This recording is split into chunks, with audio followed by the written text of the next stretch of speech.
ছাতক শহরে কিছু উচ্ছৃঙ্খল আচরণ আমরা ইতিমধ্যে নোটিশ করেছি। ছাতকের ওই অস্তিত্বের সাথে সম্পৃক্ত এটি বিভিন্নভাবে আজকে হুমকির সম্মুখীন শুধু নয়, ধ্বংসপ্রাপ্ত প্রায়।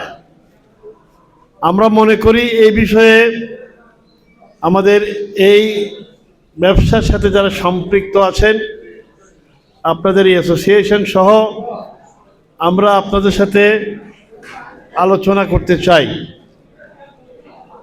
করতে চাই যাতে এই ব্যবসাটি আবারও আমরা ছাতকের ফিরিয়ে আনতে কি প্রতিবন্ধকতা এবং এই প্রতিবন্ধকতাগুলো অপসারণের কি উপায় আছে, এই বিষয়গুলো আমরা আলোচনা করতে আগ্রহী। আমরা আশা করি ঈদের পরে একটি সুবিধাজনক সময়ে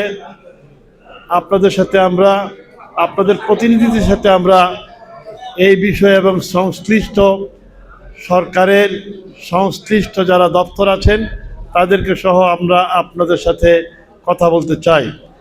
আমরা চুনাপাথর ব্যবসাকে আরও পূর্বের মতো ফিরিয়ে নিয়ে যাওয়ার জন্য যত কিছু করা দরকার সেটা করতে আমরা আগ্রহী। আমরা আশা করি আপনাদের সাথে আমরা এ বিষয়ে আলোচনা করব। আমরা ছাতক শহরকে, ছাতক উপজেলাকে, দোয়ারাবাজার উপজেলাকে একটি নিরাপদ শান্তিপূর্ণ এলাকা হিসাবে গড়ে তুলতে চাই। আমরা অতি সম্প্রতি ছাতক শহরে কিছু উচ্ছৃঙ্খল আচরণ আমরা ইতিমধ্যে নোটিশ করেছি।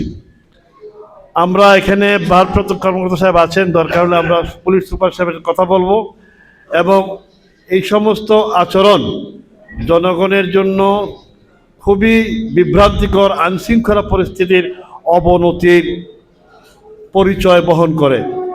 আমরা আশা করি আপনাদের সকলের সহযোগিতা পাব যাতে ছাতকের জনগণ নির্বিঘ্নে শান্তিতে বসবাস করতে পারে। সবাইকে ধন্যবাদ। খোদা হাফেজ।